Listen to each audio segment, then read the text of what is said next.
cannot believe I am Googling the rules to Never Have I Ever. I'm old. My beer got too foamy. Oh, I'm not supposed to drink yet. Hello, fellow plant people. Welcome back. My name is Jen. I go by The Leafy Geek here and also on Instagram for those of you who are new. And then, of course, for those of you who are back, it's good to have you here. Tonight, I am feeling like basically I just lived an entire week in a day. That day happens to be Monday. That's kind of on brand for me with my day job. So I am going to do something a little low-key, a little bit fun, and I'm going to do a Girl with a Garden's plant YouTube tag that is the Never Have I Ever plant edition. So that is an awesome idea. I will put a link to her video down in the description. And then of course, you know, go see what other people are doing. I know a lot of people have done this tag already, which is great. That inspired me to do it too. I'm super excited to get into these questions. I have my light lager beer here in my cute little Lift Bridge brewery glass. This is a local brewery. They're out in Stillwater, so that's Stillwater, Minnesota. If you're in the area and you haven't been, you should go when we can. When we can go back to breweries, please visit them. They're nice, they're cool, they're awesome. Not sponsored. Never have I ever killed a cactus.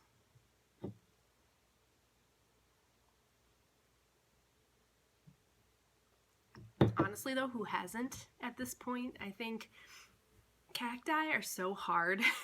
If you don't live in an arid region, if you don't live in Arizona, they're so hard to keep alive and happy in this climate. Up here, Minnesota, it's really, really hard. You have to have full sun, you have to like just dry them out completely. They can't get overwatered. I've certainly killed a cactus before. It had been a while since I'd owned a cactus. I'm pretty sure that was one of probably the first plants I ever owned as a kid, and I would imagine that's when I killed it. Haven't had too many cacti since then, with the exception of jungle cacti, which I consider a different, in a different realm of cacti completely. So don't really count them. They do really well in my house. I love them. I have their care down. So I'm going with like the straight up desert arid cactus. I have one now that isn't too happy with me. I could show you. Let me show you that one.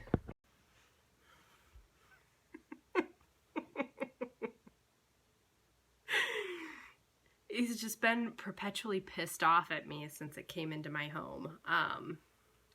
Got it in like a cactus and succulent bundle. I was weak. I ordered from, I can't remember what the vendor or the seller was that I ordered this bundle from. It might have been Pistol's Nursery or it might have been Josh's Frogs. One of the two. Got one succulent and two cacti, and the other cactus is doing okay.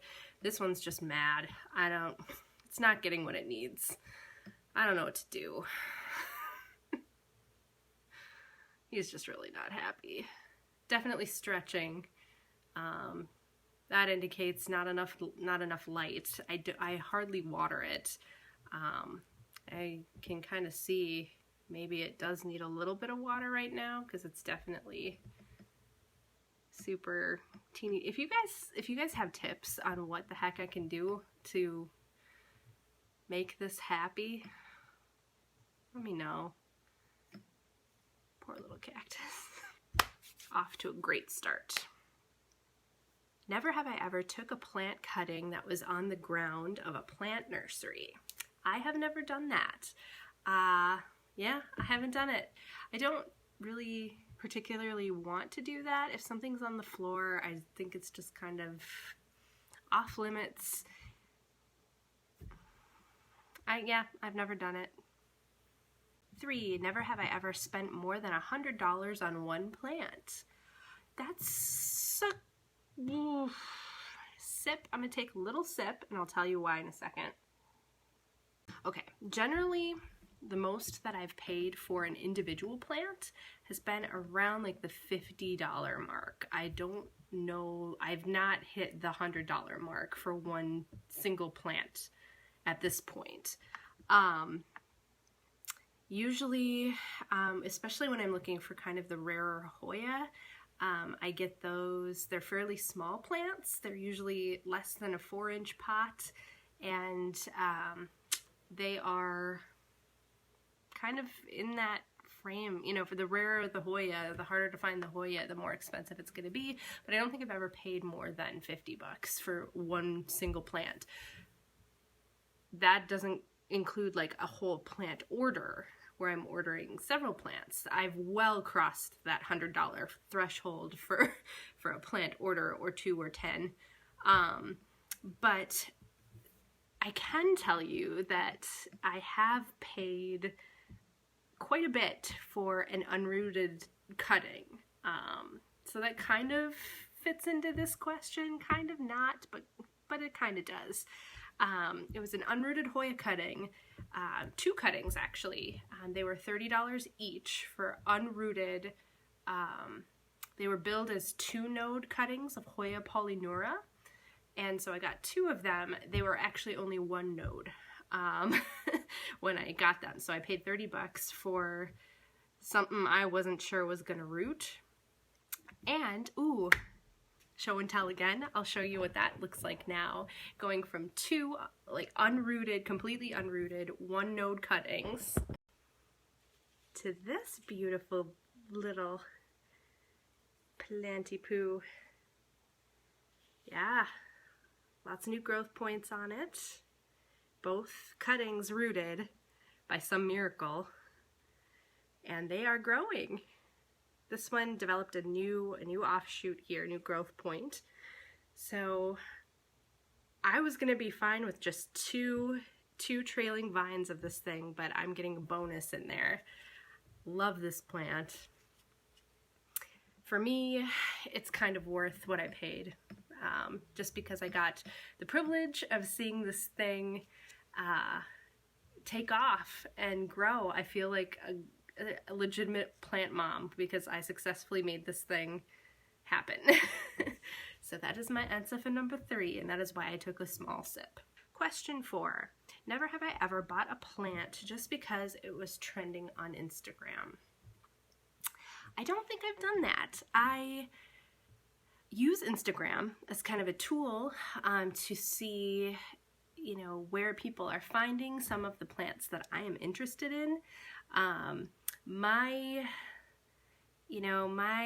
preferences are pretty specific to certain genuses of plants. I love Hoya, I love Rhipsalis, jungle cacti, and I am a pretty big fan of Peperomia. That said, I am kind of increasingly getting into collecting ferns, which, why are you doing this to yourself? There are a couple of species of, or I guess genuses too, of ferns that I do okay with. Like, I'm not gonna touch the maidenhair ferns. I struggle with the more finicky versions of ferns who just want to drop all of their leaves if you look at them wrong. But bird's nest ferns, Asplenium, and also the Microsorum genuses of ferns, I've been experiencing some pretty good successes with. So I do love the look of ferns. I love the Jurassic jungly feel that they bring to a space. I love that they are lower light plants. I really do enjoy them. I just am still learning how to make them super happy. For example, here is a current fave, and maybe I did pick one of these up because I was seeing it around on social media, but I also just legitimately love it. And I thought maybe it would do okay in my house. So this is the Crocodile Fern, the Microsorum, what are you called? I'm checking my houseplant inventory spreadsheet. The Microsorum musifolium crocodilis is what this guy is called botanically. And it's an Instagram plant. It's pretty fancy. Another fern that I would probably have to pick up I've been seeing it around on social media, but also kind of falls into this like fern fad that I'm going through right now, is the variegated bird's nest fern. I've seen those. Those are cool. I don't really know if I was supposed to drink or not. I'm gonna drink anyway, just to be safe. Never have I ever met another plant tuber. Not in person. I almost could have when a few of the local folks up here did a planting meetup at one of our local breweries here in Minneapolis. Unfortunately, I was sick that day and couldn't go, but that would have been a fun time. So I'm hoping for more of that in the future, obviously, when we can get out of our houses respectively and go hang out again with each other. But no, I haven't met anybody in person. I do kind of count having conversations online as meeting somebody, though. I think that you can have like a decent conversation with somebody and never meet them face to face. I think that counts in a way. I'm not gonna drink though. Question 6. Never have I ever neglected a plant and purposely let it die a slow death.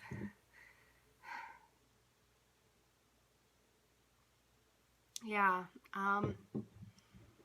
that would be my macho fern. I don't know how many of you guys know the tragic story of my macho fern. I think I talked about it in a video at some point. That thing got mealybugs and, was super happy out on my patio for the summer. Just loved it out there, loved its life. September rolls around, bring it inside, and it hated everything. Dropped a lot of leaves. It was before I had a really good humidifier that I could put near it. So it just really didn't like anything about anything. Then it got mealybugs a couple times. It was like a constant source of stress and anxiety for me. I let it go. So probably December is when it ended up out on my patio again. This time, totally different circumstances. And it just it slowly faded away into oblivion. And now it is of the earth again. Yeah. That's really one where, circumstances were completely and utterly of my control and my fault. I've had plants delivered to me that didn't do so great, that just, declined and declined. And sometimes it's because of the state of their arrival, what they looked like when they got to me. But this one was, there was a very distinct cause and effect, and that cause was me, and choosing to let it go. Never have I ever purchased a plant and then later regretted buying it. And which plant was it?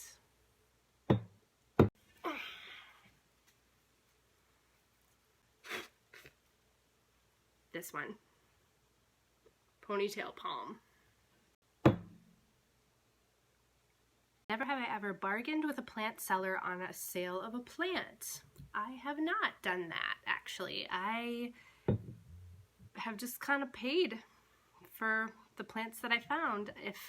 If there was one that I didn't agree with the price on, I kind of just kept looking. That's kind of my MO. I don't know that I have the self-confidence or the gumption, I guess, to to bargain or try to bargain. It's not really, you know, the passive Minnesotan in me doesn't really like the idea of that at all. Never have I ever killed a rare plant. 2 words for you. Hoya linearis. Never have I ever drove over an hour to shop and visit a plant nursery. I don't think I've done an hour.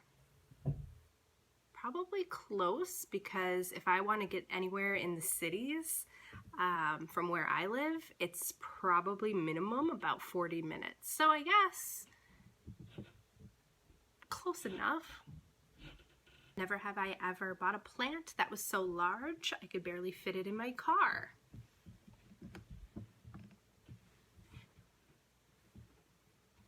I mean, he fit. My cast iron plant fit. Other than that, I don't think so. Never have I ever showered with my plants. I mean, kind of. Does it count if they are in your bathroom with you? If you like manually bring them from their normal spot to the bathroom and set them on the sink and let them steam bath while you shower? Does that count? Because if it does, I'm just gonna go ahead and... Never have I ever gone on a no plant buy and it was successful. So I'm reading this as never have I ever gone or done a plant ban and succeeded at it. I don't really do plant bans. I just kind of take breaks. Sometimes it's unintentional, but I've never officially said I am stopping. I'm not going to buy any more. Not going to happen. Do I drink? Never have I ever gotten a plant for free. I have. From family members who've seen my apartment. I think I've gotten a couple, well, my big oak leaf ivy.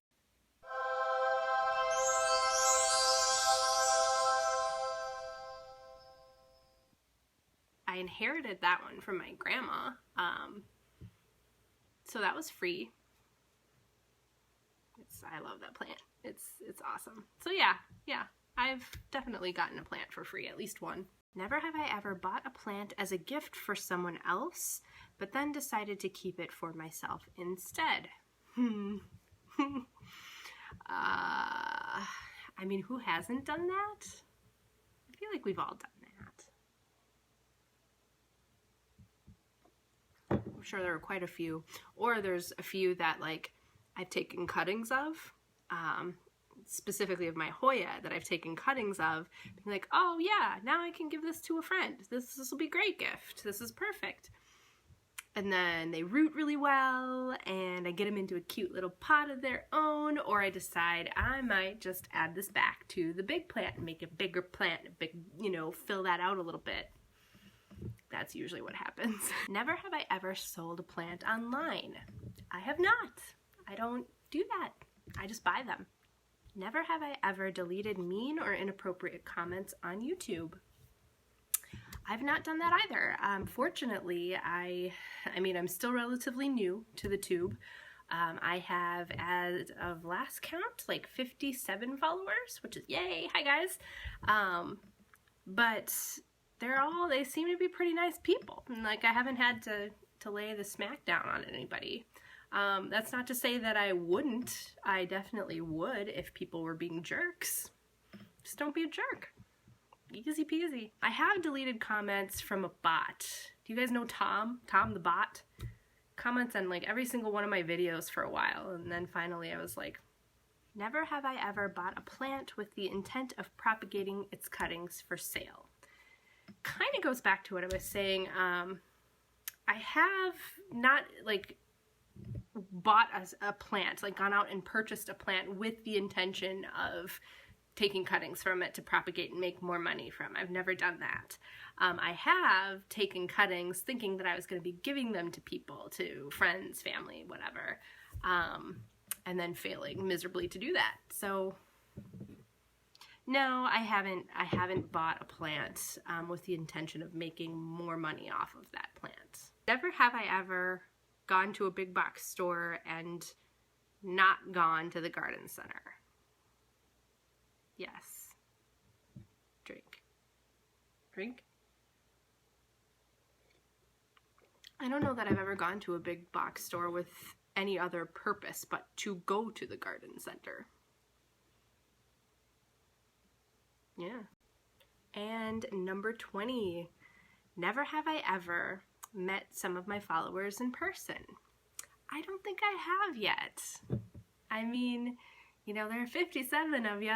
I would love to meet you guys. Don't know where you are at in the world, so if you are not near me, you know, I don't know if that, you know, logistically, especially right now, we're kind of all stuck where we are, but not to say that wouldn't be really fun. I think that would be really fun. Just to meet my followers, to meet, you know, people I follow, talk plants, hang out. I love that idea. I love the idea of this community bonding over this mutual hobby that we have. And why not do that in person? I think that's a great idea. All right, guys, that was the 20 questions from A Girl with the Gardens. Never have I ever plant tuber tag. So I didn't do too badly. I think I maybe did a half a beer, maybe. It's pretty good. So that's it for me. It's a fun little video, nice and distracting. Back to the grind tomorrow, but until next time, enjoy your plants.